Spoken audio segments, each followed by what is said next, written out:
Soalan seterusnya dari orang yang bekerja di airport. Saya berniaga di lapangan terbang. Setiap hari saya memasak untuk orang-orang bukan Islam. Berdosa ke saya? Baik. Dengar penjelasan. Bila kita ni puasa, kita ni menghidangkan makanan bagi orang lain, ada hukum ni. Kata ulama boleh. Jika orang tu dia boleh makan di bulan puasa. Contoh orang yang boleh makan di bulan puasa, kanak-kanak. Jadi dia hidang tu anak dia, boleh. Contohnya orang yang boleh makan di bulan puasa, perempuan yang period, yang uzur, maka dia boleh hidang perempuan yang period. Contohnya lagi orang gila, yang tak wajib puasa, dia boleh hidang untuk orang gila. Tetapi kalau orang kafir, tak boleh.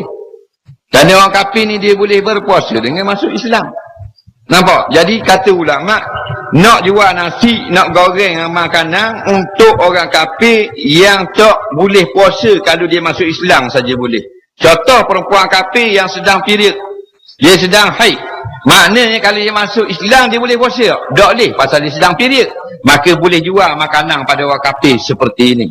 Orang kafir yang tidak ada period kalau dia masuk Islam, maka tak boleh jual kepada dia. Ramai orang tak salah faham. Dia buka kedai nasi, dia jual pada orang kafir, dia kata tak apa. Tak boleh, kerana orang kafir pun diwajibkan oleh Allah untuk sama-sama tunduk, memulihkan diri kepada Allah. Ya ayuhan nasu ubudu rabbakumul ladzi khalaqakum wal ladzina min qablikum la'allakum.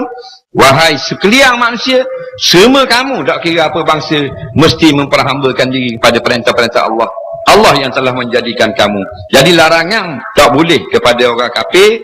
Yang orang kafir tu kalau masuk Islam, dia tak boleh berpuasa. Tapi kalau dia masuk Islam, dia tak boleh nak puasa. Contoh perempuan kafir yang sedang haid, dia masuk Islam, tak boleh puasa tak? Maka boleh jual makanan untuk dia makan pada siang hari. Wallahu a'lam.